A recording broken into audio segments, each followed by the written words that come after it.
엘리바스는 10절에서 우리 중에는 머리가 흰 사람도 있고 연로한 사람도 있고 내 아버지보다 나이가 많은 사람도 있느니라 이렇게 말을 합니다.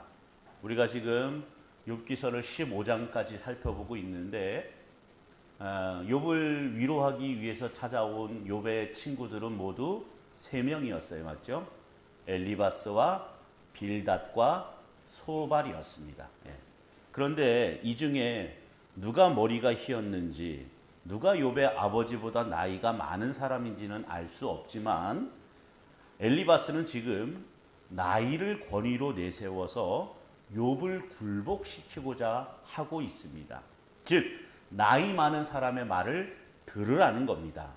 7절부터 9절에 보면 내가 제일 먼저 난 사람이냐 산들이 있기 전에 내가 출생하였느냐 하나님의 오묘하심을 내가 들었느냐 지혜를 홀로 가졌느냐 내가 아는 것을 우리가 알지 못하는 것이 무엇이냐 내가 깨달은 것을 우리가 소유하지 못한 것이 무엇이냐 이렇게 말하는 것도 다르지 않습니다.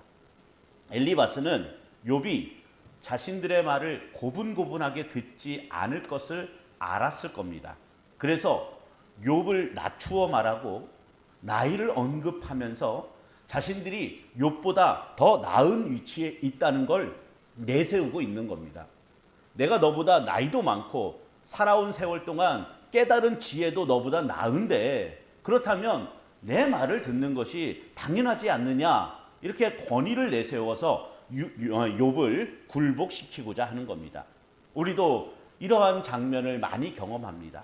가령 나이 적은 사람이 나이 많은 사람과 얘기할 때 자기 주장을 굽히지 않고 고집을 피우면 흔히 네 가지가 없다라고 생각을 하죠. 더군다나 나이 많은 사람의 말을 지적하고 공격을 하게 되면 건방지다라는 생각을 하게 됩니다. 이것이 우리에게 나이 적은 사람은 나이 많은 사람의 말에 굴복하고 복종해야 한다라는 의식이 있기 때문일 거예요. 그리고 그것을 우리는 통상 예의라고 그렇게 여깁니다. 물론 사람이 사는 사회에 나이가 많고 적음에 따른 질서는 필요합니다. 특히나 예의를 중요하게 여기는 우리 동방예의지국이라고 하는 우리나라에서는 이건 있을 수밖에 없어요. 그래서 장유유서라는 말도 나오고 있고요. 그런데 나이 자체가 권위가 되지는 못합니다. 도덕적 사회에서는 나이가 권위로 인정될 수 있고 그 권위에 머리를 숙이고 복종할 것을 요구하기도 하겠지만 성경에서 말하는 권위는 그렇지 않습니다. 6절을 보세요. 너를 정죄한 것은 내가 아니요 내 입이라 내 입술이 내게 불리하게 증언하느니라. 이 말도 욥의 모든 말이 스스로가 자신이 죄인이라는 것을 증언하는 것인데도 불구하고 회개하지 않는 욥을 책망하는 거예요. 이걸 보면 엘리바스는 욥의 재앙의 이유가 원인이 욥의 죄에 있다는 생각을 포기하지 않았다라는 걸 알 수가 있어요. 끝까지 욥이 반박을 하는데도 불구하고 너가 하나님 앞에 열심히 잘한 것이 있고 하나님을 경외하고 네가 신앙이 좋았다면 네가 그 복을 계속 받았을 텐데 너가 지금 이렇게 재앙을 당하고 고통을 당하는 건 너가 하나님 앞에 죄를 지었기 때문 아니냐. 그렇지 않으면 이런 상황을 어떻게 설명할 수가 있느냐. 이렇게 끝까지 자기 주장을 피는 거예요. 그래서 계속해서 욥을 책망을 하는 겁니다. 빨리 하나님께 죄를 회개하면 하나님은 내가 당하는 재앙에서 벗어나게 해주시고 이전의 평안과 형통을 주실 것인데 왜 내 말을 듣지 않는 거냐 이렇게 책망을 하는 거예요. 그래서 엘리바스는 다시 욥에게 말을 합니다. 11절부터 13절을 보시면 하나님의 위로와 은밀하게 하시는 말씀이 내게 작은 것이냐 어찌하여 내 마음에 불만스러워하며 내 눈을 번뜩거리며 내 영이 하나님께 분노를 터뜨리며 내 입을 놀리느냐 이렇게 말을 합니다. 자신들은 하나님의 말씀으로 욥을 위로하고자 했고 충분히 위로가 될 수 있는 말을 했음에도 불구하고 오히려 하나님에 대해서 불만과 분노로 반응하는 욥이 그들이 보기에는 당연히 옳지 않은 사람으로 보여질 수밖에 없는 거였습니다.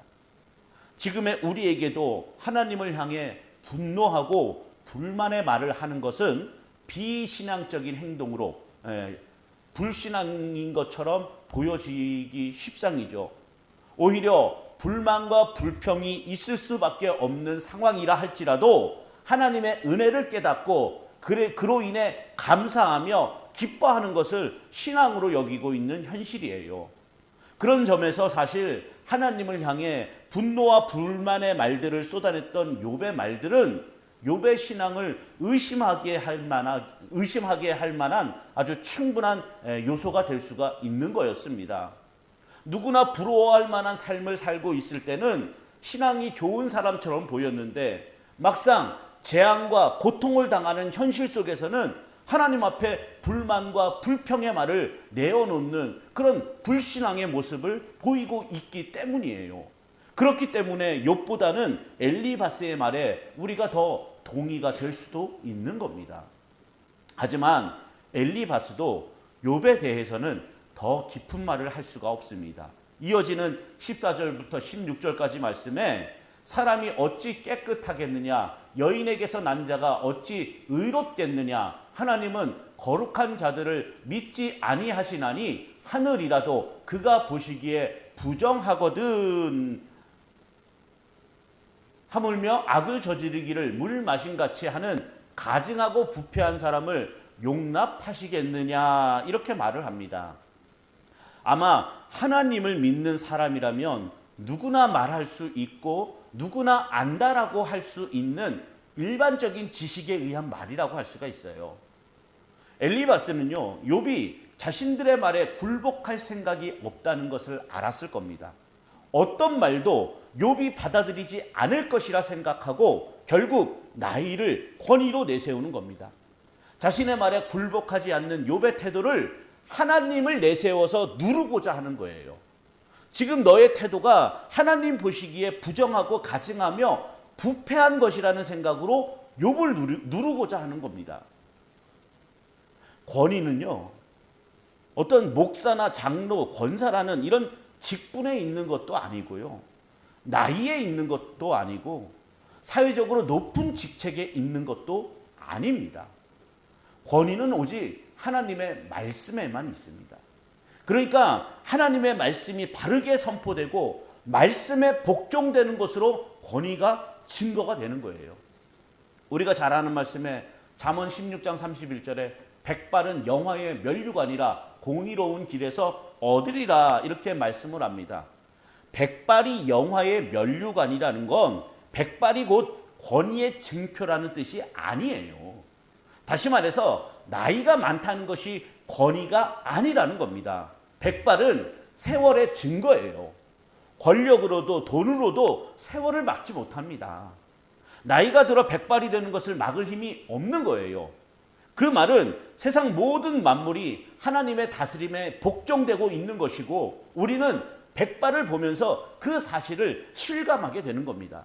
그러니까 만약에 백발을 보면서 죽음을 막을 수 없는 것이 인간의 연약함이고 세상 모든 것의 허무함을 깨닫고 생명이신 그리스도께 마음을 두게 된다면 그 사람에게 백발은 말 그대로 영화의 면류관일 수밖에 없는 겁니다. 백발이 주님을 더 깊이 생각하게끔 그렇게 만들었기 때문인 거죠. 그런 점에서 엘리바스는 하나님 앞에서 자신을 깊이 본 적이 없다라고 할 수가 있는 거예요. 그리고 그것이 기독교인들의 현재 모습이기도 합니다. 엘리바스와 욥의 이야기는 사실 표면적으로 보면 누가 틀렸다고 규정하기가 매우 애매합니다. 모두가 하나님에 대한 지식에서는 같은 모습을 보여주고 있기 때문이죠. 누가 틀린 말을 한 사람 없어요. 하나님에 대해서 말을 할 때도 누구나 다 인정할 만한 그런 지식들을 내어 놓았어요. 엘리바스도 욥의 말이 틀렸다고 지적하지 않습니다. 그래서 9절 말씀에 내가 아는 것을 우리가 알지 못하는 것이 무엇이냐, 내가 깨달은 것을 우리가 소유하지 못한 것이 무엇이냐라고 말을 한 겁니다. 맞는 말이지만 우리도 안다는 거예요. 그러면 뭐가 문제일까요? 그것은 모두가 하나님 말씀을 하고 있다고 생각을 하는 겁니다. 정작 따지고 보면 자기 지식에 의한 자기의 말일 뿐인데 그것을 마치 하나님 말씀으로 여겨버리는 겁니다.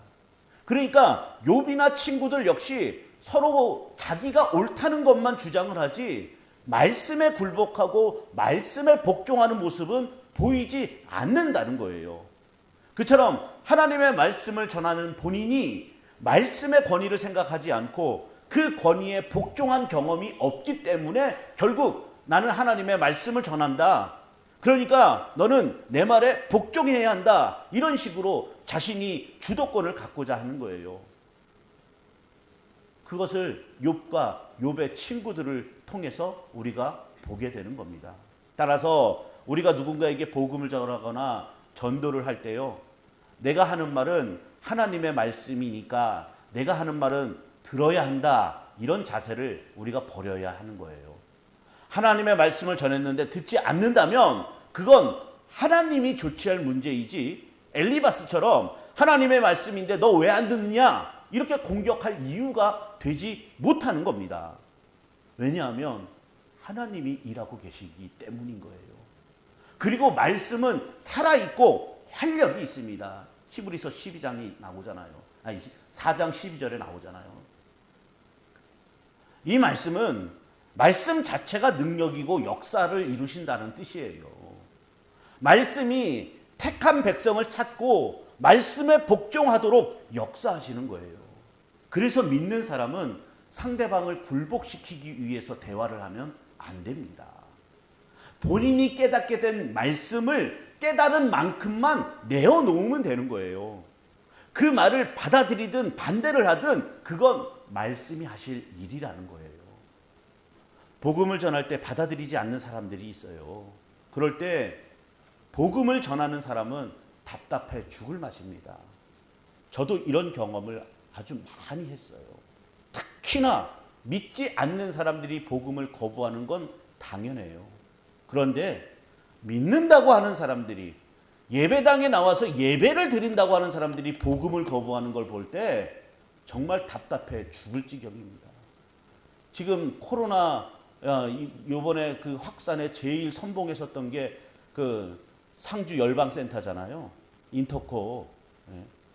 저도 이 사람들이 제가 목회하는 교회에 한 3명 있어갖고 아주 애를 먹었던 적이 있는데, 거기는 제가 볼 때는요 신천지나 다를 바가 없어요. 그 교주, 이렇게 얘기하면 뭐 저를 공격하는 사람들이 있을지 모르겠지만 저는 교주라고 얘기하고 싶은데 그 사람 처음에 신학도 제대로 하지 않고 이단 쪽에서 그 신앙생활 했다가 그냥 선교단체라고 그게 세운 거예요. 그걸 이어받아 왔는데 이번에도 코로나 관련돼서 뭐 그 설교한 내용이 나왔잖아요. 인터넷을 통해서. 코로나는 전 세계 국가를 하나로 그 통일하려는 음모 세력자들이 일으킨 조작이다. 거기에 누가 제일 선봉에 있느냐? 빌 게이츠라는 거예요. 그 문재인은 거기에 하수인이라는 겁니다. 그래서 코로나 백신을 맞게 되면 그 백신 안에 뭐가 DNA 무슨 조작이 있어갖고 전부 다 마귀의 자식들이 된다는 거예요. 그래서 인터콥에 가입된 사람들은 그래서 검사도 안 받고 백신도 안 맞고 그렇게 도망 다닌다는 겁니다. 이게 말이나 되는 거예요. 제가 그 사람들이 왜 자꾸 이렇게 어긋나나 싶어서 그 사람이 쓴 책이나 그냥 설교나 인터콥에 관한 자료를 정말 수백 장 자료가 될 만한 건 다 찾아서 읽어봤어요. 결론은 성경적이지 않다라는 거예요. 그리고 항상 주님의 몸된 교회에서 참된 신앙을 해야 되는데 그 교회에서 신앙생활을 잘하는 사람들을 늘 신천지가 추수꾼으로 교인들 빼가듯이 자기들 단체에 가입해야 거기에서 영성을 쌓아야 바른 신앙이 된다라고 가르치는 거예요. 그러니까 교회는 자기들의 세력을 키우기 위한 하나의 그냥 발판인 것 뿐이에요. 그리고 그런 선교하는 자기들을 인정하지 않고 후원하지 않는 교회는 교회가 아닌 걸로 취급을 해버려요.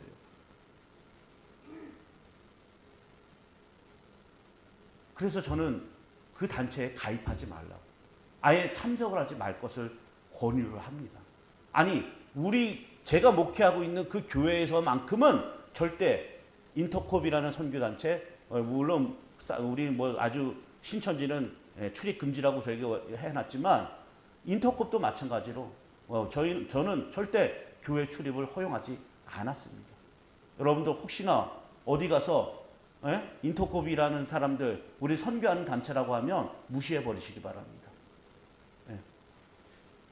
수십 년 그 지역에서 그 지역 문화에 동화되어서 그 사람들을 예수 그리스도 참된 복음으로 이끌기 위해서 그렇게 기도하며 애쓰는 선교사들 다 무시하고 그냥 돌아다니면서 다 휘젓고 다니고 자기들 마음대로 자기 하고 싶은 대로 다니면서 그걸 선교라고 우기고 있어요.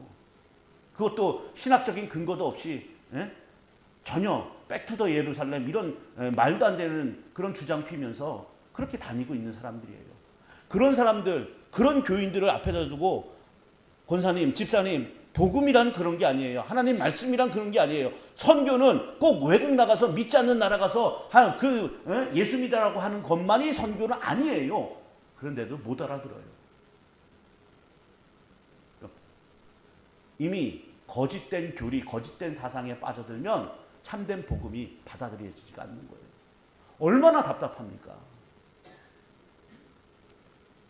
그런데 저도 이제 답답해 안 합니다. 왜냐하면 저는 제가 깨달은 만큼만 내어놓으면 되고 하나님이 일하고 계시고 말씀은 살아있고 활력이 있으니까 말씀은 반드시 역사하는 힘이 크니까 저는 그걸 믿습니다. 그러니까 말씀은 말씀 자체의 권위가 있는 것이지 그 말을 전하는 사람에게 능력이 있는 것이 아니에요. 그러니까 얼마나 이만이나 최바울이나 이런 사람들 바라보면서 대단히 열광하는 것 같은 그런 사람들을 얼마나 성경에 대해서 무지하다는 거예요. 조금만 성경을 깨닫고 나면 말씀을 전하는 사람은 그저 도구일 뿐이지 그 사람이 능력 있는 게 아니란 말이에요. 그러니까 실망하거나 답답해하지 마시고 우리는 힘써 전하면 됩니다. 말씀을 이루시고 역사하시는 하나님의 능력, 그거 믿고 말입니다. 우리에게 권위는 오직 말씀에 있다는 걸 믿으시고 말씀의 능력을 의지하는 우리 성도들이 되시기를 주님의 이름으로 축원을 드립니다.